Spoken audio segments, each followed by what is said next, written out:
Hello, glad to have joined me on the program today. This is Real Music. My name is Solomon David. Some friends call me SD. On the program, we give voice to real music and showcase the world real musicians. As you know, the program is not about us, it's also about you can send your comments, your questions, your contributions, your suggestions, your observations through the content displaying on the screen. With me in the studio is a renowned instrumentalist. He's very vast when it comes to playing the musical instrument. He plays viola, he plays violin. He's gone around the world as a result of this musical instrument. Kindly join me as I make welcome Segun Adetunji. Thank you very much. Glad to have you on the program. Glad to have you here as well. Excellent. It's always inspiring when we bring on program those who play music instrumentalists, because they bring behind good music. Let's get to meet you. All right, like you said, my name is Adetunji Segun. I play the viola and the violin. I play both of them well. So I'm a graduate of the University of Lagos, and I've been playing this viola for about 10 years now. Excellent. Now you see, playing the musical instrument is another part of music. People start with vocals, they start after singing, and some of them pick the musical instrument. Now, some people start by picking a musical instrument. But let me even ask you, how did you all start talking about your music career? How did you all start? All right, I started learning while I was quite much more younger, and about 11, 12 years ago. Oh, excellent. I started with them. Along the line, I decided to pick up a career in music, which I'm still doing currently. So currently, I take music as my profession. So I play in different orchestras. I am the principal violist for Mosun Symphony Orchestra, different orchestras in this country, and as well as being outside this country to play the viola as well. So I'm quite experienced about it. Well, you see, it's an instrument that's people don't usually pick interest in, and for some reason you picked interest in it. What motivated you into playing this particular instrument? All right, actually, how it started was that I was playing the violin in an orchestra, and we had too many violin players. The leader wanted more people to play the viola. I had the knowledge of the violin, so he said I should move on to viola, which I did. From there, that was how I started my journey with the viola, and since then it's been good. Since I had a prior knowledge about the violin, it's more like a preliminary stage before playing the viola. Although they are quite different with some things, but I had to learn them along the line. But at the same time, it's all good. It's all good. That was how I started playing the viola. Now, why didn't you choose all the musical instruments? Of course, I know there are quite a number of musical instruments. Now, did you choose viola and violin because you so much had interest in it, or because somebody talked into it? Because it's one thing to have interest and passion for something, it's another thing for somebody talking into it before discovering yourself in it. All right, I would say I've always had a passion in music. So how it came along the line, whereby I started with the recorder, and then from there I got to get someone who actually told me about playing a musical instrument. I was like, oh wow. Then he gave me the violin and said I should start learning the violin. So I watched some videos which motivated me to continue learning the violin. And from there, I started developing the passion for a stringed instrument. And I watched some virtuosos to playing the instrument, displaying many virtuosity on the instrument, which has always been a source of motivation for me. Can you explain that? Virtuosity? Yeah, the act of playing an instrument in, should I say, in a different manner, much more than the common way. Okay. With like different doing techniques. It extraordinary way. Exactly. Right. You're taking it beyond limits, right? Exactly. Okay. Exactly. So go ahead. You're trying to say that someone handed over the violin to you to learn, and he told me to do that. And that's how you got started, and ever since it's been upward and forward in your musical career. Yeah, exactly. Excellent. Now, when you started out, what were the challenges you faced with? Okay. While I started playing the viola, the set of challenges I had was that one was the fact that I had to battle with the clef, the change of clef. Because I had to use alto clef for the viola, and the other was that there was a sort of competition between me and my colleagues, so we all had to just practice well. One has to be good, and we all wanted to be good at the same time, but one has to be good and better than the other we get. But I also faced other challenges, like in the music industry, people saying, is it just classical you get to play? So I was forced into learning other genres of music, like playing jazz, playing contemporary music, playing general contemporary music, jazz, hip hop, and all. Yeah, they want to talk about that. So comparing the violin to other musical instruments, do the comparison, especially the string. All right. For the violin, viola, generally string instruments. String instruments are actually regarded as the most difficult set of instruments because of the fact that you don't have keys to press like the keyboard. You just click on the key, or probably like holding instrument or brass instrument. Maybe you just have to click on either the notes or the valve or the hole or cover the holes. So they're much more technical because you have to use your hair, your brain, and at the same time your fingers to pick the notes wherever it is on the instrument. So it's much more difficult. Now comparing the violin and the viola, the violin is a little smaller compared to the viola, but the viola actually too is quite bigger than the violin. This is because it has a deeper sound, so the body has to be was made in such a way that it can actually resonate more sound. Yeah. All right. It was made to be able to resonate more sound. Yeah. On that note, we'll be going on a short break. That is, take off sound a little bit and come back to put on the sound. All right. On this note, we'll go on a short break. When we return, the discussion continues.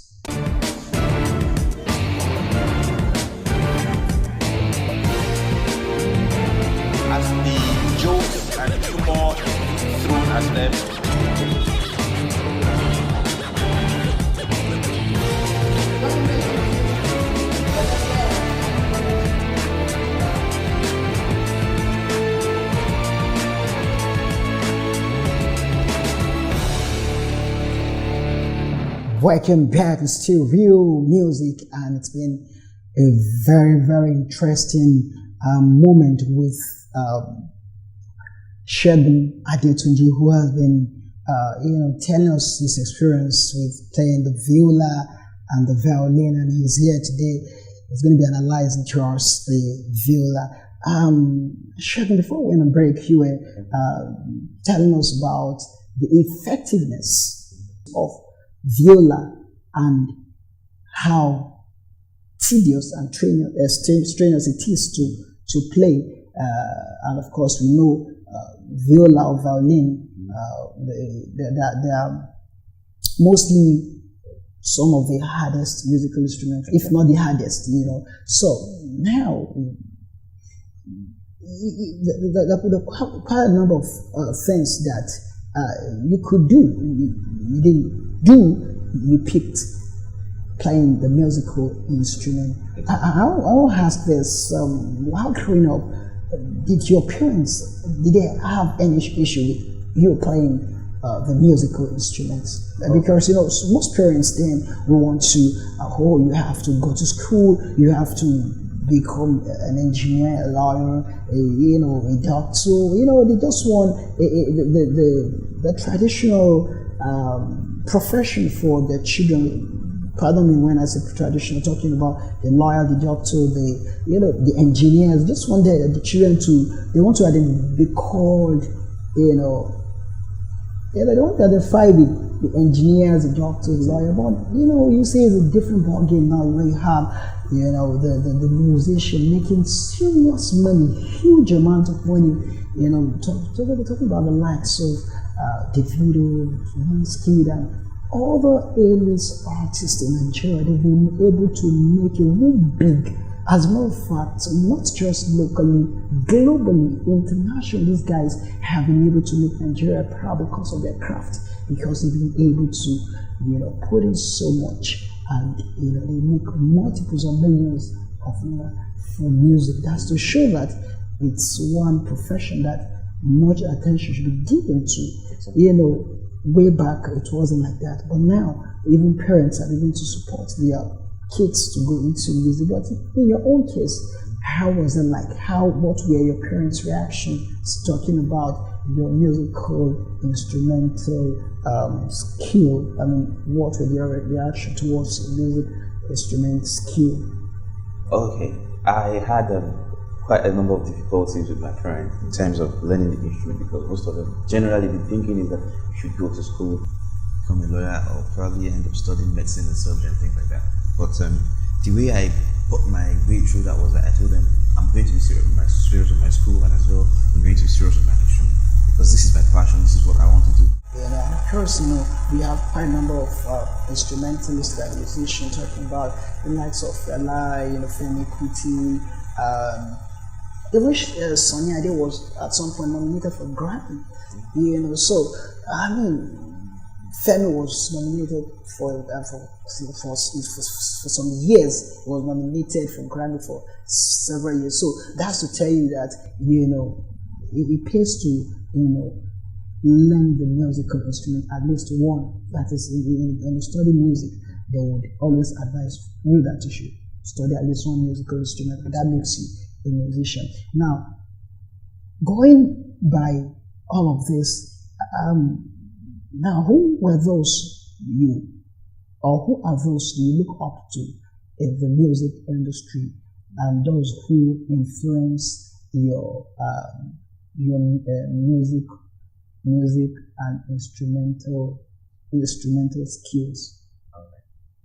All right. I would say most of my mentors are not Nigerians, but I have people I look up to in Nigeria. For example, Kobams. Okay. He loves string instruments. He really loves to hear the natural sound. He even plays guitar. Yes, I was one of his one of the shows that he played guitar. So go ahead. Yeah, I was there. Yeah. So I think that really impressed me a lot. Aside the fact that he produces, he plays the keyboard, he also plays the string instrument. So go ahead. He said he also influences your. Okay, go ahead. So it's more like a source of inspiration, because not naturally in Nigeria we don't get to see producers who use a natural instrument to get out the sound. But someone like Kobams, someone like Waleoni, people like those, they actually prefer the raw sound, because the raw sound can be compared to the synchronized sound. Because they are far different. Exactly, they're really different. Having said that, now you sing as well. Exactly. Right, you play a musical instrument.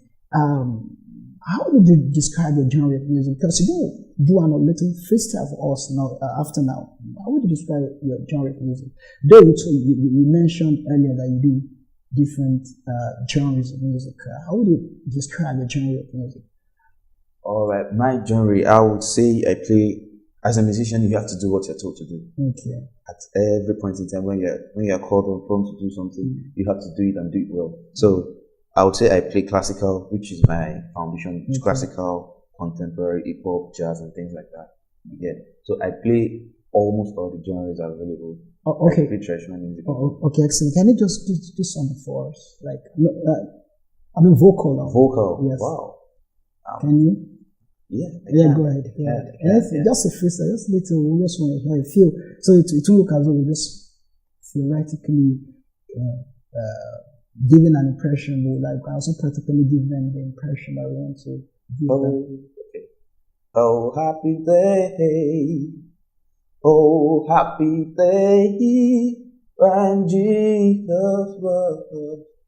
He washed my sins away. Oh. All right, at least that shows that you can sing. So just do a little freestyle. Just do something. Let's hear.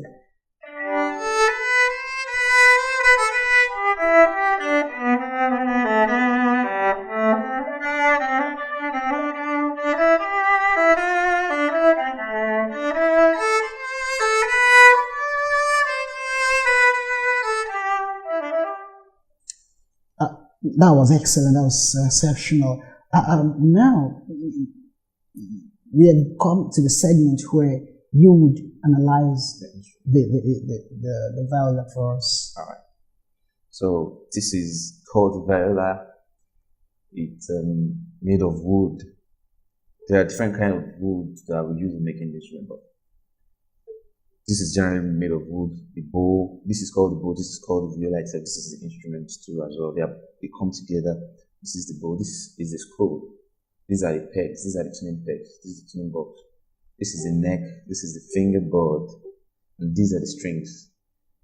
This is the front part, this is the FO. If you look well inside, you find a pole there, that's called the sound pole, and inside is called the sound pole. This is the bridge. It makes it different from the guitar that we know generally. This is the chin rest, where I get to put my chin right while playing. This is the end buffing. This is the tailpiece, and these are the adjusters. They help to fine-tune the strings to get to the right pitch to actual. So these are the strings. We have them as C, G, D, and A, compared to the violin where we get to have G, D, A, E. So it's a fifth apart from the violin. Now, that was first, but I guess at the conclusion of the program, they'll be able to pick. You know, that's if you go to a YouTube channel, they will pick it one after the other. And, you know, there's also one thing, you know, I actually want us to have this, to discuss this. When we went to the UK, what was the experience like?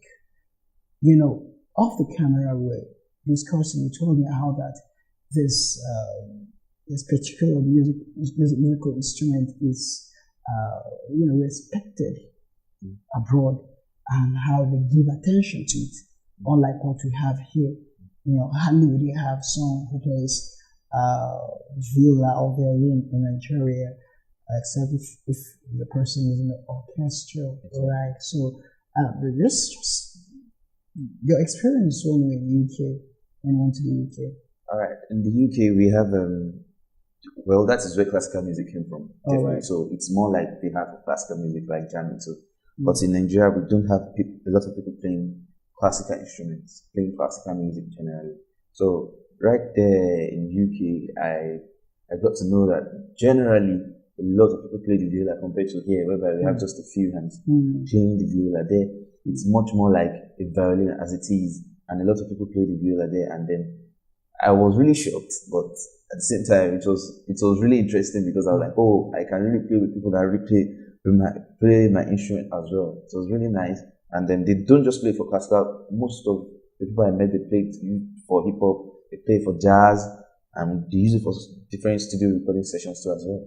So that means they usually have fusion of this viola violin in the studio session, right? Most of the songs that they produce out there, they usually infuse this in the song, and sometimes in the background begin to hear the sound of viola and violin in it, which sometimes, or most times, makes it more unique and interesting.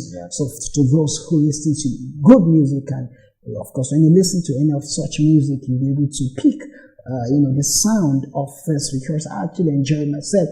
And there was a time I did a track, I insisted that I needed a sound of violin. I personally did a track, I insisted I needed a sound of violin, and it came out excellently and beautifully well. And now, you see, how long did you stay when you traveled? For about a month and 3 weeks. So, and you were there with those guys. So did you go there or went in the orchestra? I went with a group. The group, okay. Are you in any group, or you just doing your own thing? Are you in any group? Yeah, I'm in different groups. Yeah, I play with different groups. Okay, you play with these different groups. Now, you see, one of the things that I cherish more in the musical, or those are the instrumentalists, you know, they understand sound, and you know, it helps them to, like for instance, when you meet with those who play the musical instruments, when you are singing, when you're singing, they can even interpret, like the tone so far. But you can interpret it. So I think that's very, very, to me, very interesting. But you see, you were going to mention some guys abroad that are mentors, like the international mentors that you have. You want to mention any one of them? Yeah. One of them is Wamigel. Wamigel is a seasoned violist. He's the professor of viola at Oxford University. Oxford University. Okay. So yeah. One of them is Pinker Superman. He plays well. He's also a pro, and another prof is Radicula. In the same university or in No, another, different. okay, different, okay, they're doing another environment. Okay. Very good as well. Pretty good. You see, one of the things that happens in life is that you have to determine your level of life. You have to determine where you want to be. Exactly. So diligence and perseverance definitely will, yield to excellence with appropriate focus and attention. And when you lead to excellence, limitless patronage from everywhere will be inevitable. But one thing is that one has to be in pursuit of his goal and objective to get to whatever he wants to get to. Like they will say, a journey of 1,000 miles begins with a step. And starting with that step, it has to be with a focus. Irrespective of the opposing circumstances and challenges, you have to stay glued to that which you know. And of course, success will be inevitable. You understand? So that's one thing about life, which of course, that's one thing about life, and those are the things, these are things that can make a man get to where he wants to get to. And on this note, well, before I round off, I hope when we invite you next time, you oblige us, right? Okay. It's absolutely a pleasure having you as a guest today. Thank you for having me. All right. On this note, we'll be drawing the curtain on the program. My name is Chairman Solomon David. Until I come your way, same time, same station, I'm asking you to enjoy the rest of the moment. Bye for now.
Thank you.